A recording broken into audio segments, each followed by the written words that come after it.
اگر کوئی قرآن کو بغیر تجوید کے پڑھے تو یہ کیسا ہے؟ قرآن کو تجوید کے بغیر پڑھے سے کیا گناہ ہے؟ حقیقت ہے کہ تجوید کے بغیر پڑھنے سے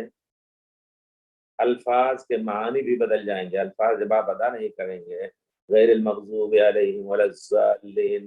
یا یہ ہے کہ الحمد للہ رب الحمد کے معنی غیر ہے اور الحمد کے معنی اور ہے۔ حمد کے معنی گر جانا، تو حامدن تر الارض حامدتن، تو کہنے کا مطلب ہے کہ تجوید ضروری ہے اور یہ کوئی بڑی چیز نہیں ہے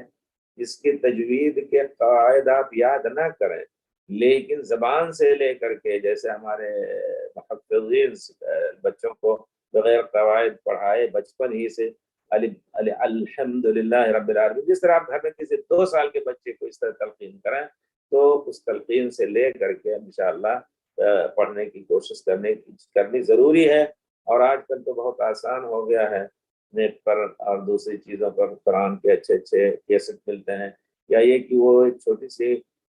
مشین ملتی ہے جو قرآن پہ رکھیں اور وہ پورے طور پر وہ آیت جو ہے جس آیت پر رکھیں گے پورے طور پر تجوید کے ساتھ، شاید خلیل حسری کا بھی ہے اور دوسرے لوگوں کا بھی ہے، ہم نے دیکھا اس کو۔ تو اس طرح کی چیزوں جو اللہ تعالیٰ نے ہمارے لیے مہیا کیا ہے، ان کے ذریعے ہمیں قرآن کو تجوید سے پڑھنا ہمارے اوپر واجب ہو جاتا ہے۔ پڑھے بغیر گناہ ہوگا اگر آپ یقیناً دوسرے کاموں میں، دوسری چیزوں میں، دوسرے علوم میں تو اتنی محنت کر لیتے ہیں کہ ہو سکتا ہے اس میں آپ پہلا نمبر لے لیں، دوسرا نمبر لیں، تو پھر قرآن کے بارے میں اگر ہم کمی کر رہے ہیں تو گناہ ضرور ہوگا، اس میں کوئی شک نہیں، ہمیں کوشش کرنی چاہیے۔